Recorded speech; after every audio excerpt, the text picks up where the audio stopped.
जैसे बेटा एक छोटा सा, जैसे हम साइंस पढ़ रहे होते हैं, हम केमिस्ट्री अगर पढ़ रहे हैं तो रिएक्शंस का नाम सुना है। रिएक्शन का मतलब होता है कि पुराने बॉन्ड्स किसी सब्सटेंस के टूट जाए और नए बॉन्ड्स बन जाए, और उसमें यकीनन कोई ना कोई फिजिकल और केमिकल चेंज भी प्रोड्यूस होगा। तो आप लोग जैसे पढ़ते हो तो पढ़ते वक्त आप लोग बोर्ड पे चौक इस्तेमाल करते हो। चौक का फॉर्मूला जो होता है ये होता है कैल्शियम हाइड्रोक्साइड। ये क्या है बेटा? होता क्या है, हमारे पास एक सब्सटेंस है जिसका नाम है कैल्शियम कार्बाइड, CaC2। ये कैल्शियम कार्बाइड मैं आपको दिखा रहा हूँ, ये मैं लेकर आया हूँ, ये रहा, ये पीसेस में है और इसका बड़ा पीस भी है मेरे पास, जो कि इतना मजबूत है कि अगर हैमरिंग भी कर रहे हैं तो हथौड़े से भी टूट नहीं रहा। इसको तोड़ने की काफी कोशिश कर रहा हूँ मगर ये टूट नहीं रहा, बहुत ज्यादा मजबूत होता है। और इसके मुकाबले में अगर आप चौक देखें तो चौक कैसी होती है? सॉफ्ट होती है।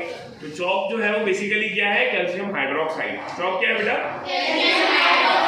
किससे बनती है? कैल्शियम कार्बाइड से। अब कैल्शियम कार्बाइड सिर्फ और सिर्फ अगर पानी से रिएक्शन करता है, किससे रिएक्शन करता है बेटा? अगर इसमें सिर्फ आप पानी ऐड कर दें तो पानी के ऐड करने से कैल्शियम हाइड्रोक्साइड बनेगा और साथ में एक बहुत जबरदस्त गैस रिलीज होगी जिसका नाम है इथाइन। इस गैस का नाम क्या है? इथाइन। इसको हम एसिटाइलीन भी कहते हैं। और ये गैस जो है ना, इसका मॉलिक्यूलर फार्मूला C2H2 है, C2H2। और इस गैस में की फॉर्मेशन के दौरान एनर्जी रिलीज होती है, यानी जब ये पानी से रिएक्शन करेगा तो वो रिएक्शन होगा एक्सोथर्मिक। कैसा होगा? एक्सोथर्मिक। एक्सो वर्ड कंटेन्स एग्जिट। एग्जिट से निकला, एग्जिट का मतलब क्या है? जाना, बाहर निकल जाना। तो इस रिएक्शन में एनर्जी क्या होती है? रिलीज होती है, बाहर निकल जाती है। तो बाहर निकलने का मतलब, अगर मैं मिसाल के तौर पर बॉटल में रिएक्शन कराऊंगा तो बॉटल में से एनर्जी बाहर निकलेगी। तो बाहर निकलने का मतलब अगर आप बॉटल को हाथ लगा के देखेंगे तो ये गर्म हो जाएगी। और दूसरी बात जो इससे भी ज्यादा इंपॉर्टेंट है, ये जो गैस बन रही है कौन सी? Ethyne, C2H2। ये इथाइन गैस जब जलती है तो बेपनाह एनर्जी रिलीज करती है। वो पता है कितनी एनर्जी रिलीज करती है?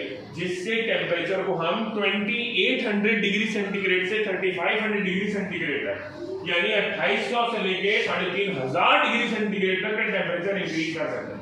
और वो टेम्परेचर इतना ज्यादा होता है जो किसी मेटल को भी मेल्ट कराने में इस्तेमाल होता है। मेटल को मेल्ट करके मेटल के टूटे हुए टुकड़ों को जोड़ने के लिए जो प्रोसेस करते हैं वो कहलाती है वेल्डिंग। तो यही गैस वेल्डिंग पर्पस में इस्तेमाल होती है। इसमें इस्तेमाल होती है। अब मैं आपको थोड़ा सा इसका डेमो करके दिखाता हूँ। वैसे तो ये मेरी जो ड्रिप सेट है ये थोड़ा सा खराब है, मगर रिएक्शन आपको यहाँ नजर आएगा। मैं जैसे ही ऐड करूंगा गैस बनना शुरू हो जाएगी। तो कैमरामैन से दरखास्त के करीब आके गैस की फॉर्मेशन को भी देख लीजिएगा। देखिए रिएक्शन शुरू हो चुका है, ये होता हुआ रिएक्शन नजर आ रहा है आप लोगों को। अब मैंने ये थोड़ा सा ऐड कर लिया है। वैसे ड्रिप सेट चूंकि थोड़ा मुझे लग रहा था चौक हो गया है, तो शायद पता नहीं ये काम करके दिखाए ना दिखाए, डोंट नो, मगर मैं फिर भी आपके सामने ट्राई करके दिखाता हूँ कि गैस बिल्डिंग कैसे हो रही होती है। अब ये बिल्डिंग के लिए गैस बनना शुरू हो चुकी है और इसके ऊपर जब हम इसको फ्लेम देंगे, कंबस्ट करेंगे, तो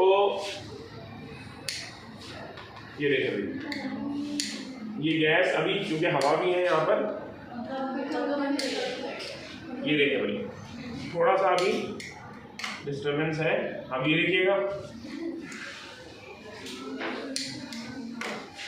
ये देखिए भाई गैस बन रही है। और अगर मैं इसको थोड़ी सी एक्सेस ऑक्सीजन सप्लाई करूँ ना साथ में, तो एक्सेस ऑक्सीजन की सप्लाई से जब गैस थोड़ी सी ज्यादा आएगी तो ये फ्लेम बहुत इंक्रीज होगा और इतना ज्यादा इंटेंस इंक्रीज होता है कि इसका आपको आवाज तक सुनाई देगी फ्लेम की, और आवाज के साथ साथ टेम्परेचर 2800 से 3000 डिग्री सेंटीग्रेड तक इंक्रीज होगा।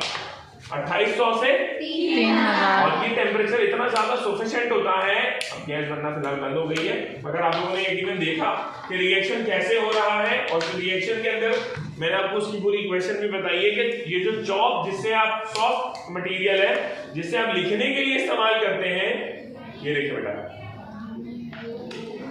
अगर मैं इसे थोड़ा और ज्यादा प्रेस करूंगा तो ये आपको इसका नॉइज सुनाई देगा। ये इतनी ज्यादा एनर्जी रिलीज करेगी कि जो मेटल को मेल्ट करा के उसके टुकड़ों को जोड़ने के लिए इस्तेमाल की जाती है, दैट इज वेल्डिंग पर्पस में। तो वेल्डिंग के लिए इस्तेमाल की जाती है। और साथ में जो बाय प्रोडक्ट्स के अंदर देखिए जो मटेरियल नजर आ रहा है बना हुआ, ये थोड़ी देर में सेटल डाउन हो जाएगा। आपने देखा था अभी जब मैंने बॉटल निकाली तो नीचे बैठा हुआ था, तो ये जो नीचे बैठा हुआ मटेरियल है ये कैल्शियम हाइड्रोक्साइड है। ये क्या है? अब ये कैल्शियम हाइड्रोक्साइड किसमें प्रोड्यूस हुआ? पानी में। तो इसमें तो गीला है, मगर इसे अगर आप किसी मोल्ड में डाल के, जैसे चौक की शेप है, इस शेप के मोल्ड्स में डाल दिया जाता है और उसको जमने के लिए छोड़ दिया जाता है। जब ये जम जाता है तो ये चौक बन जाएगी और यही चौक यहाँ पर आपके लिखने के लिए इस्तेमाल हो रही है। मगर खासियत क्या है, इसको अगर आप देखें तो ये बिल्कुल चूरा हो जाती है। देखिए कितना सॉफ्ट है ये मटेरियल, कितना सॉफ्ट है। मगर इसके बरक्स मैं अगर आपको कैल्शियम कार्बाइड की बात करूं तो मैंने भी आपके सामने उनको गेट कीपर को दिया था कि आप इसके पीसेस कर दें, उनसे पीसेस हुए ही नहीं, उन्होंने लाके मुझे दे दिया सर, ये तो हथौड़े से भी नहीं टूट रहा। तो इसकी नेचर कैसी है? इंतहाई हार्ड है, इंतहाई हार्ड है। इसके बरक्स इसके बाद जो मटेरियल बन रहा है वो कैसा है? सॉफ्ट है। तो केमिकल रिएक्शन क्या होता है? केमिकल रिएक्शन का मतलब उसकी नेचर, सब्सटेंसेस की नेचर क्या हो जाती है? अल्टर हो जाती है। बिफोर एंड आफ्टर प्रोसेस के बाद जो चीजें बन रही हैं उनकी नेचर कैसी होती है? डिफरेंट। पहले वो इंतहाई हार्ड है, बाद में मटेरियल कैसा है? सॉफ्ट है। पहले साथ में आपने लिक्विड पानी इस्तेमाल किया, मगर बाद में क्या प्रोड्यूस हुई है? गैस प्रोड्यूस हुई है। तो गैस की नेचर बिल्कुल डिफरेंट है। और गैस कौन सी? C2H2, जिसमें कार्बन की परसेंटेज क्या है? ज्यादा। कार्बन की परसेंटेज ज्यादा होने की वजह से टेम्परेचर बहुत ज्यादा मिलता है। देखिए घर में हम चूल्हा भी जलाते हैं, उसके अंदर नेचुरल गैस आती है, वो है CH4। CH4 गैस के से जो टेम्परेचर आपको हासिल हो रहा है वो तकरीबन 800,000 डिग्री सेंटीग्रेड तक के टेम्परेचर को इंक्रीज करता है, which is not sufficient for melting purpose. वो मेटल के बर्तनों को, मेटल की चीजों को मेल्ट नहीं कराता। मगर ये जो गैस है ये आमतौर पे नेचुरल गैस के अंदर बहुत ही माइनर यानी 0.1% के फॉर्म में मौजूद होती है, बहुत कम होती है। लिहाजा जो फ्लेम घर पे हमें चूल्हे से मिल रहा है, डोमेस्टिक फ्लेम जो हमें मिल रहा है, वो वेल्डिंग में इस्तेमाल नहीं हो सकता, क्योंकि वो टेम्परेचर को इतना ज्यादा इंक्रीज नहीं करता जिससे वेल्डिंग हो सके। मगर एसिटाइलिन, ऑक्सी एसिटाइलिन फ्लेम यानी ऑक्सीजन के साथ जब एसिटाइलिन यानी इथाइन गैस को जलाया जाता है तो जो फ्लेम हासिल होता है उसका टेम्परेचर रेंज बहुत ज्यादा है, 2800 से ऊपर है, जो कि आराम से किसी मेटल को मेल्ट करा सकता है। समझ आ गई बात?